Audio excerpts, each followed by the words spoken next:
வணக்கம் நண்பர்களே. இந்த பகுதியில் நம்ம என்ன பார்க்க போகிறோம் அப்படின்னா 8ஆம் வகுப்பில் இயல் 5ல் இருக்கக்கூடிய ஒரு இலக்கண பகுதி தான் பார்க்க போகிறோம். தொகாநிலை தொடர் அதை தான் நம்ம பார்க்க போகிறோம். இதில் தொகா அப்படின்னா வெளிப்படையாக வர்றது, மறையாமல் வர்றது அப்படின்னு அர்த்தம். ஆல்ரெடி நம்ம தொகைநிலை தொடரில் பார்த்துருவோம். தொகை அப்படின்னா மறைதல்னு அர்த்தம். தொகா அப்படின்னா வெளிப்படை மறையாமல் வந்திருக்குன்னு அர்த்தம். தொகைநிலை தொடரில் அப்போ இரு சொற்களுக்கு இடையில் ஏதாவது ஒரு வேற்றுமை உருவோ இல்லை சொல்லுருவோ இல்லை இதை பயன் தரக்கூடிய சொல்லோ மறைஞ்சு வந்திருக்கும். ஆனால் இங்கே மறைச்செல்லாம் கொடுத்துருக்க மாட்டாங்க, டைரெக்டாக கொடுத்துட்டு இருப்பாங்க. ஓகேவா?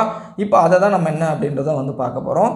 அப்போ இதனுடைய வகைகள் பார்த்திங்கன்னா 9 வகைகள். தொகைநிலை தொடர் 6 வகைகள். வகைகள் இம்பார்ட்டன்ட், சரிங்களா? தொகைநிலை தொடர் 6 வகைப்படும், தொகாநிலை தொடர் 9 வகைப்படும். இந்த 9 வகைகள் தான் என்னென்ன அப்படின்றத ஒன் பை ஒன்னாக நம்ம ப்ரீஃபாக பார்க்க போகிறோம். எழுவாய் தொடர், விழித்தொடர், வினைமுற்று தொடர், பெயரெச்ச தொடர், வினையெச்ச தொடர், வேற்றுமை, தொகாய்நிலை தொடர், இடைச்சொல் தொடர், உரிச்சொல் தொடர், அடுக்கு தொடர். இந்த 9 வகையான தொகாநிலை தொடர் தான் பார்க்க போகிறோம், சரிங்களா? ஸோ அகைன் ஒரு முறை சொல்கிறேன். தொகா அப்படின்னா மறையாமல் அப்படின்னு அர்த்தம், சரிங்களா? அப்போ இரு சொற்களுக்கிடையே எந்த ஒரு உருவம் சொல்லுருவோ இல்லை பயன் தரக்கூடிய சொல்லும் மறையாமல் நின்று பொருள் தந்தால் அதை நம்ம தொகாநிலை தொடர் அப்படின்னு சொல்கிறோம். 9 வகைப்படும். அதில் ஒவ்வொன்றாக நம்ம இப்போ பார்ப்போம், சரிங்களா? ஃபஸ்ட் என்ன பார்க்கலாம் அப்படின்னா எழுவாய் தொடர் அப்படின்றது பார்க்கலாம். இதில் எழுவாய் அப்படின்னா சப்ஜெக்ட் அப்படின்னு ஆங்கிலத்தில் சொல்லுவாங்க. இதில் எடுத்துக்காட்டு என்ன கொடுத்துருக்காங்க பாருங்கள். மல்லிகை மலர்ந்தது அப்படின்ருக்கு. இதில் மல்லிகை அப்படின்றது எழுவாய், மலர்ந்தது அப்படின்றது பயனிலை. அப்போ ஒரு எழுவாய் இடையில் எந்த சொல்லும் மறையாமல் அப்படியே பயனிலை கொண்டு முடிஞ்சிருக்கு. அப்போ இங்கே சென்டென்ஸ் கம்ப்ளீட் ஆகிருக்கான்னு நம்ம செக் பண்ணோம் ஃபஸ்ட்டு. அதுதான் இம்பார்ட்டண்ட். மல்லிகை மலர்ந்தது அப்படின்னா என்ன? மல்லிகை மலர்ந்துருக்கு. அப்போ இங்கே பொருள் முழுமை அடைஞ்சிருக்கா, தொடர் முழுமை அடைஞ்சிருக்கா அப்படின்னா முழுமை அடைஞ்சிருக்கு. ஏன்னா இதில் வேறு எதுவும் குறையே கிடையாது. தொடர் முழுமையாக பொருள் நமக்கு விளங்குது. மல்லிகை மலர்ந்துருக்குப்பா. அப்போது இதில் எதனா சொல்லோ இல்லை உருவோ எதனா மறைச்சி கொடுத்துருக்காங்களா? இல்லை, டேரெக்டாக கொடுத்துருக்காங்க. நமக்கு பொருளும் விளங்கி இருக்குது, சென்டென்ஸும் கம்ப்ளீட் ஆகிருக்கு. அதனால தான் இதை தொகாநிலை தொடர் அப்படின்னு சொல்கிறோம். தொகா எதையும் மறைக்காமல் அப்படியே கொடுத்தாச்சு, ஓகேவா? நமக்கு பொருளும் விளங்கியாச்சு, தொடர் கம்ப்ளீட் ஆகிருக்கு. ஏன் எழுவாய் தொடர் அப்படின்னு சொல்கிறோம்? மல்லிகைன்றது ஒரு எழுவாய், ஒரு சப்ஜெக்ட், அதுதான் மெயின். அப்போது இடையில் எதுவுமே வராமல் எதுவுமே இல்லாமல் அப்போது ஒரு எழுவாய் அதை தொடர்ந்து பயனிலையை கொண்டு முடிஞ்சிருந்தால் அது எழுவாய் தொடர், அவ்வளோதான், சரிங்களா? மல்லிகை மலர்ந்தது. இப்போ அடுத்து பார்க்கலாம். அடுத்து பார்க்கும்போது இன்னும் இது எளிமையாக தெரிஞ்சிடும். அடுத்து விழித்தொடர் பார்க்க போகிறோம். விழித்தொடர், விழித்தொடரில் நண்பா படி அப்படின்னு கொடுத்துருக்காங்க. இதில் நண்பா அப்படின்றது என்னது? நண்பா அப்படின்னா நண்பா அப்படின்னு நம்ம விழி அப்படின்னா அழைத்தல் அப்படின்னு அர்த்தம். விழி அப்படின்னா அழைத்தல் அப்படின்னு அர்த்தம். அப்போ நண்பா, எங்கே ஒரு நண்பன் இருக்கான், ஆனால் நம்ம நண்பா அப்படின்னு அர்த்தம். நண்பன் அப்படி இல்லை, நண்பா. இது எப்படிலாம் வரும் அப்படின்னா நண்பா, கந்தா, வேளா அப்படின்னு வரும், சரிங்களா? அப்போது அழைக்கிற மாதிரி, ஒருத்தர் அழைக்கிற மாதிரி வரும். நண்பா படி அப்படின்னு சொல்ல. அப்போது நண்பா அப்படின்றது விழிப்பெயர், படின்றது பயனிலை. அப்போது ஒரு விழிப்பெயர் பயனிலை கொண்டு இடையில் எந்த சொல்லும் மறையாமல் பொருள் தந்திருந்தால் அது விழித்தொடர் அப்படின்னு சொல்கிறோம். நண்பா படி, கந்தா, வேளா அப்படின்னு வரும், சரிங்களா? ஓகே. அதுக்கடுத்து வினைமுற்று தொடர். ஃபஸ்ட்டு என்ன பார்த்தோம்? எழுவாய் தொடர் பார்த்தோம். மல்லிகைன்றது எழுவாய், விழின்றது என்னது? ஒருத்தர் அழைக்கிற மாதிரி வரும், அது விழி. வினைமுற்று தொடர். அப்போ வினைமுற்று தொடர் என்னன்னா ஒன்றும் இல்லை, வினைமுற்று சொல் வந்திருக்கும். சென்றனர் அப்படின்றது என்ன சொல்? ஒரு வினைமுற்று சொல், அவ்வளோதான். அவங்க போயிட்டாங்கப்பா, போயிட்டு சேர்ந்துட்டாங்க, சென்றனர். அப்போ அது ஒரு வினைமுற்று சொல். அப்போ ஒரு வினைமுற்று சொல் பக்கத்தில் என்ன கொண்டு முடிஞ்சிருக்கு? வீரர் என்னும் பெயரை கொண்டு முடிஞ்சிருக்கு. அப்போ இடையில் எதுவுமே மறையெல்லாம் கிடையாது, டைரெக்டாக சென்றனர் வீரர், அந்த வீரர் சென்றிருக்கார், அவ்வளோதான். இது தொடர் கம்ப்ளீட்டாக இருக்குது. இதில் நம்ம எப்படி இதில் எடுத்துக்கலாம் அப்படின்னா, இது எப்படி வினைமுற்று தொடர்னு கண்டுபிடிக்கணும்? சென்றனர் கொடுத்துட்டு வீரர் அப்படின்ற ஒரு பெயர் சொல் கொடுத்துருக்காங்க. சென்றனர்ன்றது வினைச்சொல், வினைமுற்று, வினைச்சொல் இல்லை, வினைமுற்று. அப்போ சென்றனர் ஏன்னா கம்ப்ளீட் ஆகிடுச்சு, சென்றனர், அவ்வளோதான். அப்போ வினைமுற்று தொடர். நண்பா விழிப்பெயர், விழித்தொடர்.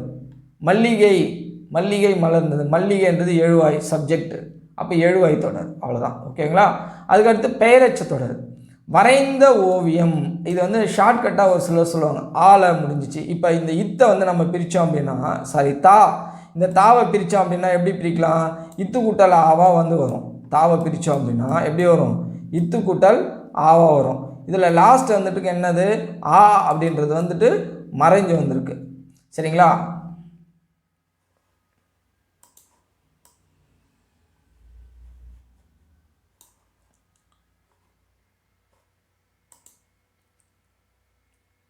ஓகே, அடுத்து நம்ம என்ன பார்க்க போகிறோம் அப்படின்னா பெயரெச்ச தொடர் பார்க்க போகிறோம். எடுத்துக்காட்டு பாருங்கள், வரைந்த ஓவியம் அப்படின்னு கொடுத்துருக்காங்க. வரைந்த ஓவியம், இதில் வரைந்த ஓவியமில் பார்த்தீங்க அப்படின்னா வரைந்த அப்படின்ற வார்த்தையை தான் நம்ம பார்க்கணும். இதில் வரைந்த அப்படின்றதில் லாஸ்ட்டாக இது வந்து ஷார்ட்கட்டாக ஒரு சிலர் சொல்லுவாங்க. எப்படி சொல்லுவாங்க அப்படின்னா ஆல முடிஞ்சிருக்கு அப்படின்னா அது பெயரெச்சம், ஈல முடிஞ்சிருக்கு, ஊல முடிஞ்சிச்சுன்னா அது வினையச்சம் அப்படின்னு பார்ப்பாங்க. பட் அந்த மாதிரி பார்க்கலாம், ஆனால் வந்து எக்ஸாக்டாக கரெக்டாக அப்படின்னா வந்து கரெக்டு கிடையாது. ஏன் அப்படின்னா இப்போ வரைந்த ஓவியம் அதில் வந்து பார்த்தீங்க அப்படின்னா இதில் இந்த தாவை வந்து பிரிச்சிங்க அப்படின்னா இத்து கூட்டல் ஆவா வந்து பிரியும். அப்போது இதில் வரைந்த அப்படின்னா இது வந்து முழுமை அடைஞ்சிருக்குல்ல, இந்த சொல் வந்து இன்னொரு சொல் வந்தால் தான் இந்த சொல் வந்து கம்ப்ளீட்டாக இருக்கும், அதை முழுமை அடைஞ்சிருக்கும். அப்போ இந்த சொல்லை நம்ம என்னென்னு சொல்லுவோம்? எச்ச சொல் அப்படின்னு சொல்லுவோம். என்னென்னு சொல்லுவோம்? எச்ச சொல், எச்சம் அப்படின்னு சொல்லுவோம் இதை. அப்போ இது ஏன் நம்ம பெயரெச்சம் அப்படின்னு சொல்கிறோம் அப்படின்னா அப்போ ஒரு எச்ச சொல் வந்து அதோடு வந்து ஒரு பெயர் சொல்ல வந்தால் தான் அது கம்ப்ளீட்டாக இருக்கும். அப்படி வந்திருந்தால் தான் அது வந்து நம்ம பெயரெச்சம் அப்படின்னு சொல்லுவோம்.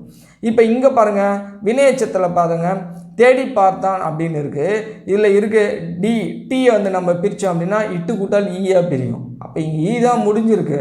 ஆனால் இங்கே பார்த்தான்னா பார்க்கறது என்னன்னா அது வந்து ஒரு வினை சொல். ஓவியம் அப்படின்றது என்ன? அது வந்து ஒரு பெயர் சொல். அப்போது ஒரு எச்ச சொல் வந்து பெயர் சொல்லை கொண்டு முடிஞ்சிருந்தா அது பெயரெச்சம். அதே எச்ச சொல் வந்து வினை சொல்லை கொண்டு முடிஞ்சிருந்தா அது வினையச்சம். இப்போ இங்கே தொடரில் பார்க்க போகிறோம். அப்போ வரைந்த ஓவியம், வரைந்தன்றது ஒரு இன்கம்ப்ளீட்டான ஒரு வார்த்தைங்க. அப்போ அதோட கம்ப்ளீட் பண்ணுற மாதிரி ஒரு வார்த்தை வரணும். அப்போ வரப்போ அது பெயரெச்ச சொல்லாக இருந்தால் பெயர் சொல்லாக இருந்தால் அது பெயரெச்ச தொடர், வினை சொல்லாக இருந்தால் அது வினைச்ச தொடர். அவ்வளோதான். இங்கே வந்து ஆளை சவுண்டு முடிஞ்சிச்சு, ஈல முடிஞ்சிச்சு, ஊல முடிஞ்சிச்சு அப்படின்லாம் வந்து பார்க்கக்கூடாது. இதில் வரைந்த அப்படின்றது ஒரு எச்ச வினை, இது வந்து ஒரு எச்ச சொல். ஓவியம் அப்படின்றது ஒரு வந்து பெயர் சொல். அப்போது வரைந்த அப்படின்ற ஒரு எச்ச சொல்லோட ஓவியம் அப்படின்ற ஒரு பெயர் சொல் வந்து முடிஞ்சிருந்தால் இது வந்து பெயரெச்ச தொடர் அப்படின்னு சொல்கிறோம். அப்படியே தேடி அப்படின்ற ஒரு தேடி அப்படி என்னும் வினையச்ச சொல்லோட தேடுறது, அப்போது இது வந்து கம்ப்ளீட் ஆகலை. அந்த வினையச்ச சொல்லோட பார்த்தான் அப்படின்ற ஒரு வினைமுற்று சொல்லு வந்து முடிஞ்சிருக்கு. அப்போ இங்கே வந்து பெயர்ச்சொல் வந்து முடிஞ்சிருக்கு, இங்கே வந்து வினைச்சொல் வந்து முடிஞ்சிருக்கு. அப்போ பெயர்ச்சொல் முடிஞ்சுதான் பெயரெச்சம், வினைச்சொல் முடிஞ்சுதான் வினையச்சம். தொடரில் எதுவுமே வந்து மறையாமல் வெளிப்படையாக வந்துட்டு இருக்குது, எதுவும் மறைச்சி கொடுக்கல. அப்போ இதை நம்ம என்னென்னு சொல்கிறோம்? வரைந்த ஓவியத்தை பெயரெச்ச தொடர் அப்படின்னு சொல்கிறோம். தேடி பார்த்தான் அப்படின்றத நம்ம வினையச்ச தொடர் அப்படின்னு சொல்கிறோம். சரிங்களா? இப்போ 9 வகையில் 5 வகை பார்த்தாச்சு. அதுக்கடுத்து நம்ம பார்க்க போகிறது ஏற்கனவே வேற்றுமை தொகை பார்த்துருக்கோம். இங்கே என்ன கொடுத்துருக்காங்க பாருங்கள், வேற்றுமை தொகாநிலை தொடர் அப்படின்னு கொடுத்துருங்க. எடுத்துக்காட்டு பாருங்கள், கவிதையை எழுதினா அப்படின்றது. இப்போது இது பிரிச்சிங்க அப்படின்னா இப்போ இந்த கவிதையை வந்து பிரிச்சிங்க அப்படின்னா கவிதை இதுதான் வந்து மெயின் வேர்டு. இதில் ஐ அப்படின்றது வெளிப்படையாக கொடுத்துருக்காங்க. இப்போ இதே வந்து கவிதை எழுதினார் அப்படின்னு கொடுத்துருந்தா இது வேற்றுமை தொகை ஐ அப்படின்னு மறைஞ்சிடும். அப்போ 2ஆம் வேற்றுமை தொகை அப்படின்னு சொல்லலாம். ஆனால் இங்கே ஐன்றது என்னது? நீங்கள் வந்து இங்கே கூட ஐ வருது அப்படின்னு பார்க்கக்கூடாது. மெயின் வேர்டு வந்து நம்ம முதல்ல பிரித்து எடுத்துடணும், மெயின் வேர்டை எடுத்துடணும். சரி, நீங்கள் இந்த தையை எடுத்துட்டீங்க அப்படின்னா கவி அப்படின்றத பொருள் தருமா? தராது. அப்போ கவிதை அப்படின்னா தான் பொருள் வந்து அங்கே வந்து விளங்கும். சரிங்களா? அப்போ கவிதை அப்படின்ற மெயின் வேர்டு. அப்போ இங்கே கூடவே ஐ வந்து மறைச்சும் கொடுத்துருக்கலாம், இங்கே டைரெக்டாக கொடுத்துட்ருக்காங்க. அப்போ மறைச்சி அதே கொடுத்துருந்தா அதை வந்து 2ஆம் வேற்றுமை தொகைன்னு சொல்லலாம். எப்படி 2ஆம் வேற்றுமையை சொல்லலாம்? ஐயை பிரித்து இங்கே என்ன வந்திருக்கு? ஐ வந்து 2ஆம் வேற்றுமை உருவு இல்லையா? அப்போ அது 2ஆம் வேற்றுமை தொகை அப்படின்னு சொல்லலாம், மறைச்சி கொடுத்துருந்தான். ஆனால் இங்கே மறைக்கலையே, அப்படியே கொடுத்துட்டாங்க இல்லையா? கவிதையை எழுதினார், அப்போ கவிதையை ஐ அப்படின்றது கொடுத்துட்ருக்காங்க. அப்போ ஐன்ற வேற்றுமை உருவு வெளிப்படையாக வந்து இங்கே பொருள் கொடுக்கறதுனால இதை நம்ம வேற்றுமை தொகாநிலை தொடர் அப்படின்றத சொல்கிறோம். சரிங்களா? அதுக்கடுத்து வந்து நம்ம இடைச்சொல் தொடர் பார்க்க போகிறோம். மற்ற பிற, இதில் மற்று அப்படின்றது இடைச்சொல். ஓகேவா? இந்த இடைச்சொல்லை டைரெக்டாக கொடுத்துட்டு இருக்காங்க. மற்று பிற மற்று அப்படின்றது கொடுத்துட்டு இருக்காங்க. அப்போ இது வந்து இடைச்சொல் தொடர். மற்றுன்றது இடைச்சொல், அது தெரிஞ்சுங்க போதும். அதுக்கடுத்து உரிச்சொல் தொடர்.